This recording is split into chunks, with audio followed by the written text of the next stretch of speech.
De volta para uma conversa de peso com o Betinho. Betinho, a gente estava falando da Herta antes de ir para o intervalo. A Herta é aquela tiazona que a gente tem, mas a Herta também é um bicho social, né? Ela trabalha muito bem dentro, inclusive, das ferramentas sociais da modernidade, do Facebook, do Facebook dela, né? Tem Facebook, a Herta tem. Como é que foi essa migração? É inevitável, claro, participar desses movimentos digitais, mas como é que as pessoas abraçaram a Herta dentro dessas ferramentas? Eu acho que foi uma grande surpresa, né? Porque o que acontece, né? Quando a gente viaja no interior do estado, a gente percebe que o nosso público, o público da Curto Arte, dentro do Projeto Raízes, dentro de vários espetáculos que a gente construiu ao longo dos anos, quando eu escrevo um espetáculo, sempre há um processo de pesquisa, né? Nada é atirado voluntariamente, né? Surge o sotaque alemão há muitos anos atrás. Por que ele surge? Ele surge porque a Curto Arte, quando iniciou seus trabalhos em festivais do estado do Rio Grande do Sul, sempre levava grandes espetáculos como Fernando Pessoa, como Mário Quintana, Vinícius de Moraes, sempre com seus alunos, né, dentro de um processo de trabalho de construção, e nós sempre tivemos um sotaque muito forte, né? A gente sempre teve aquele sotaque. E em muitos dos festivais que a gente chegava, a gente acabava sendo questionado pelo nosso sotaque. Ah, vocês não podem falar Mário Quintana falando daquele jeito, vocês estão falando tudo errado, como é que é Mário Quintana, né? Isso não pode, isso está errado. E eu dizia sempre, defendia os meus alunos e dizia, não, nós não estamos falando errado, nós temos um sotaque alemão que vem com os nossos avós, que vem com nossas raízes, e ele está ali. Eu sempre corrijo os meus alunos para não escrever errado. Mas tirar o sotaque dele ao longo dos anos é um processo de trabalho, e eu nem faço muita questão de tirar, porque eu acho que é da nossa origem, tem que se manter, e nós não podemos se esconder atrás disso, deixar de fazer teatro por causa disso.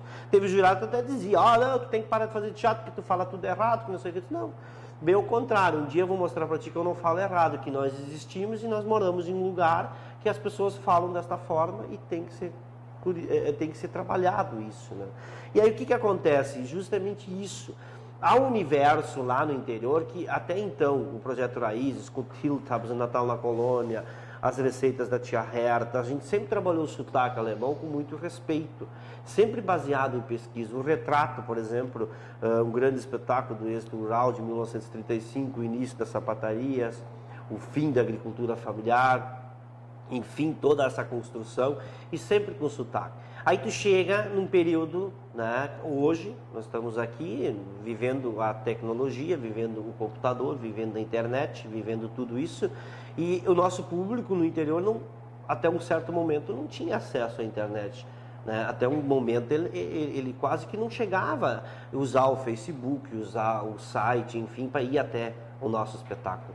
E quando a gente percebe, isso surge da noite para o dia. Então há uma necessidade da gente também acompanhar isso e levar os nossos espetáculos para dentro da internet. E por que não com a Herta?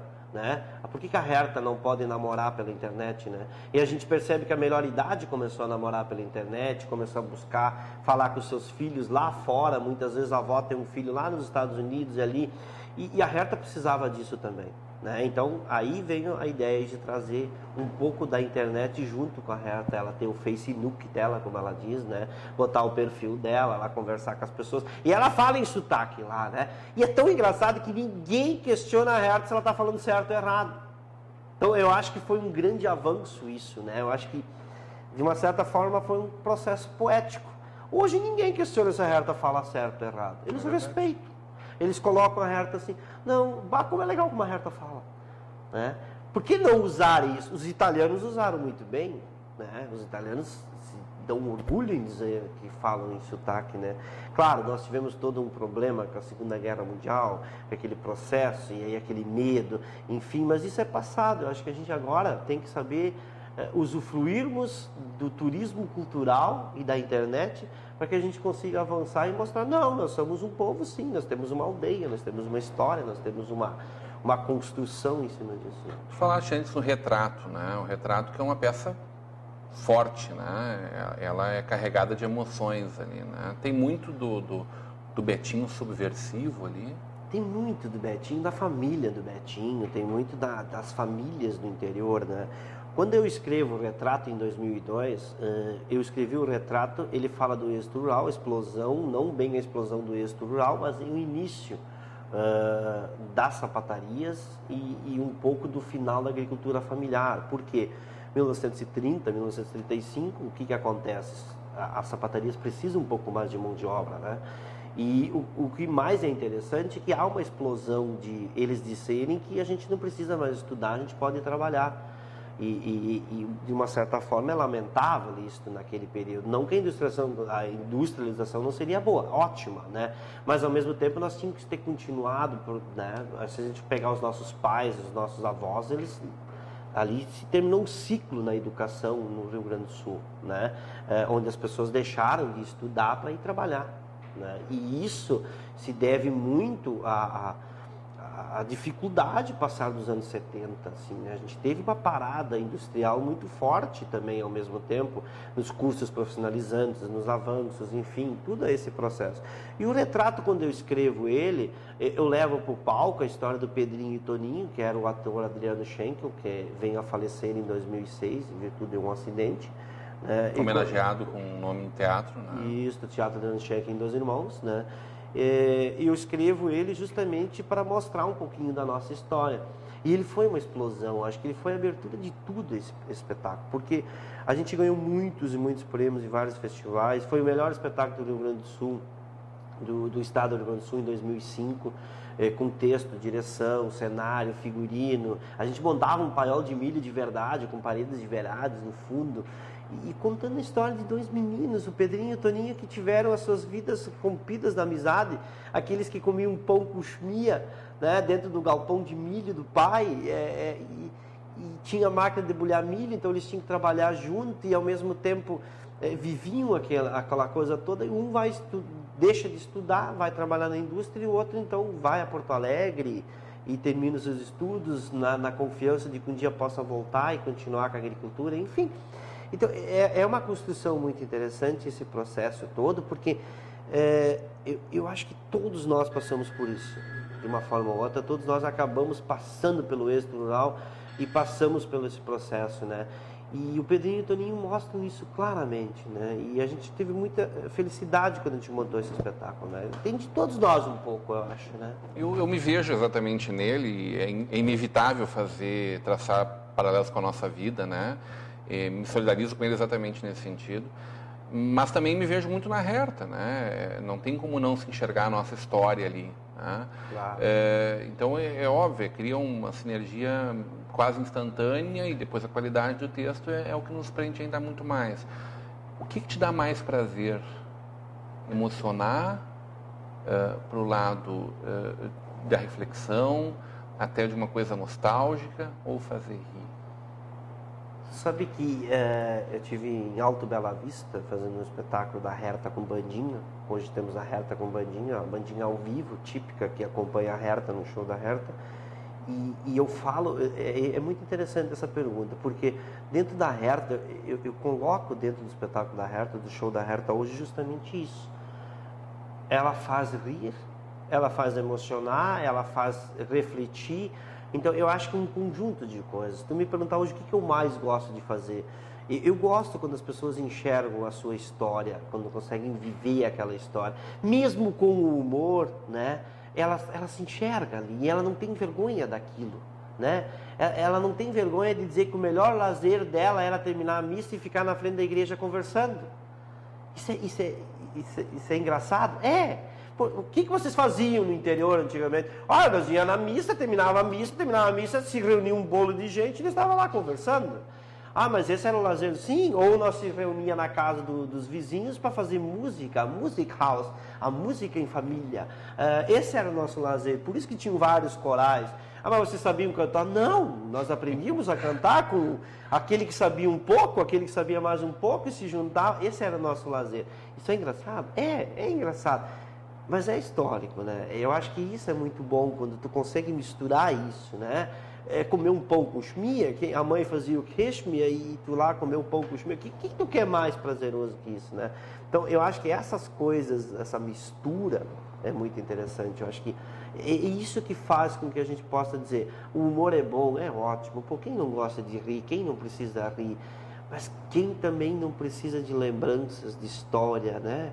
Como é bom poder dizer da onde tu é, quem tu é, qual é as tuas origens, por que tu fala daquele jeito. Tu fala em Hundstreak, ich spreche alles Hundstreak, mas tipo, ich kann nicht sprechen, né? Então, isso é interessante, né? Eu acho que isso é muito bacana. Tu já esperou o Tio Taps?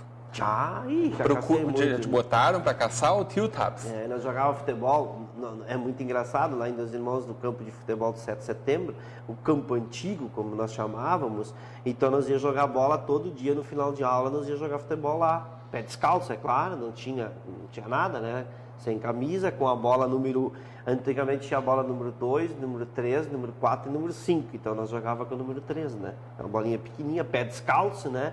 E aí o que acontecia? Chegavam os de mais idade, agorizado, né, nós era pequenininho, e atrás do campo de 7 de setembro tinha o arroio do Milachwalda, nosso amigo Milachwalda, né?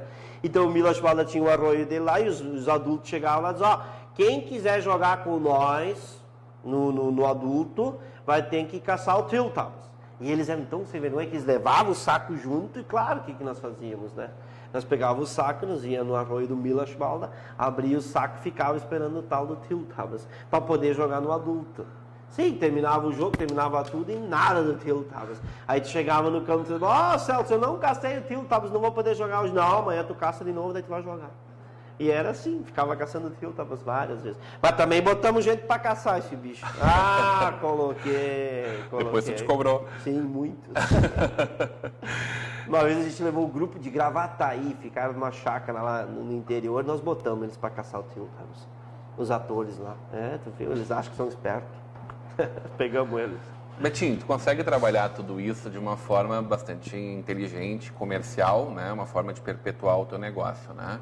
E aí são esses projetos todos que acabam virando produtos de consumo mesmo. DVD, o teu livro Projeto Raízes, eu queria que tu conversasse um pouco sobre ele. E agora o CD da Hertha. A Hertha recuperando músicas nossas, né? Da colonização alemã e já desenvolvidas aqui no nosso país. Esse é o caminho para quem está querendo viver de arte de agora em diante? Eu acho que sim, eu acho que a aproximação com o teu público... Fazendo a pessoa levar para casa... Eu acho que quando eu lancei o primeiro DVD, Nós Somos Mesmo Maravilhosas, que era a Lúcia Cittoni e Alvício em volta de um fogão a lenha, falando mal dos seus maridos. Eu tive muito receio com isso, porque gravar um DVD em peças teatral e fazer com que as pessoas tenham em casa, porque é diferente o DVD e em casa. Mas deu certo, as pessoas gostaram, a gente trabalhou um pouco na qualidade, a gente trabalhou um pouco nessa construção. E aí a gente gravou os outros, todos eles a gente foi gravando e foi lançando em DVD e deu certo. Eu acho que sim, é um bom caminho, né? As pessoas terem o DVD em casa, poder mostrar para outros e assistir e tal, isso é muito bacana. E eu acho que esse é o resultado de um espetáculo ficar tantos anos em cartaz. Por exemplo, As Maravilhosas ainda estão em cartaz, eu escrevi em 2005. O Retrato escrevi em 2002 e está aí em cartaz em 2014. Então, é sempre novas pessoas assistindo. Eu acho que isso é muito importante, né? Isso é muito legal. E quando tu fala da Hertha Sein Musikant, que agora está sendo lançado o CD no dia 24 de julho aqui em Novo Hamburgo, no Centro de Cultura. Aliás, a entrada franca, vai ser, eu acho que 1 quilo de alimento, é só retirar convite no Centro de Cultura. Isso é muito legal, quando tu pode trazer a música, a bandinha junto num show e gravar um CD ao mesmo tempo, contando um pouco dessas histórias. Eu acho que isso é interessante, é mais uma aproximação, né? Eu acho que é muito... Eu sempre digo que a bandinha é uma das coisas nossas que nós temos muito orgulho, né? É muito bom. E esse livro, Betinho? O livro, ele se traz por quê? Até então, todo mundo conhece o Betinho como Helmut, como Edwin, como Hertha. Não conhece o Betinho autor, né? Porque todos os textos são baseados em pesquisa, construídos, trabalhados, e eu dou oficina de teatro, workshops, e acaba as pessoas, muitos, em todo o estado do Rio Grande do Sul, Santa Catarina, me pedindo meus textos teatrais. Ó, Betinho, tu podia liberar para nós fazer na sala de aula, eu gosto muito dos personagens, e sempre era uma trabalheira, daí tinha que estar mandando texto, e sabe que o texto na íntegra é uma coisa, o texto do Betinho é uma coisa, e aí dava aquela coisa assim do, mando ou não mando, da forma que está escrito. E aí eu cheguei à conclusão que não, eu acho que sabe o que eu vou fazer? Eu vou pegar o Projeto Raízes, vou lançar o Retrato, o Esperando Teletubbies e o Natal na Colônia em um livro. Vou contar um pouco a história da Curtuarte e vou transformar esses 3 textos em textos teatrais numa linguagem muito simples, de construção de personagem, de construção de cena, enfim. E aí tu pode ter o livro na tua escola, pode ter o livro na tua biblioteca, tu pode usufruir do livro e montar esquetes teatrais com os espetáculos da Curtuarte. E esse foi um dos maiores objetivos desse trabalho. E agora está saindo o 2º livro, que é o da Herta. A Herta está saindo com um livro infantil, que vai ser lançado em outubro, né? A Herta no universo de histórias antigas, histórias, enfim, infantis, trazendo para dentro. A Herta fazendo 2 anos também na rádio, né? Na Rádio ABC. Em seguida a gente vai ter a Herta na TV, mas eu quero saber do projeto de cinema, do Betinho, da Curtuarte, quem sabe da Herta. Quem sabe, né? O cinema é uma das coisas que a gente sonha muito, né? Eu acho que o cinema no Brasil, e especialmente falando no Rio Grande do Sul, graças a Deus nós temos grandes diretores de cinema aqui no Rio Grande do Sul que hoje são espalhados em todo o país, né? E isso nos orgulha muito, né? O cinema teve um crescimento muito grande, mas falta a gente popularizar novamente o cinema. Eu acho que o cinema tem que ter acesso ao povo. E aí vem o sonho do Betinho, aí vem o sonho da Curtuarte. Fazermos o que o Mazzaropi fez, fazermos o que o Teixeirinha fez, né? Onde o cinema chegava até a comunidade. Então você imagina um filme do Teletubbies, né? A história do final dos anos 70, a explosão do êxito rural, aí sim a explosão do êxito rural, com as histórias do Miro, do Nene, do Edwin, da dificuldade da batata, da dificuldade de sobreviver da agricultura, né? O processo da industrialização, todo ele num filme, e ele chegar até a comunidade, né? Com a tela de cinema, com o filme, popularizar de novo o cinema, chegar até a casa das pessoas, até a cidade das pessoas.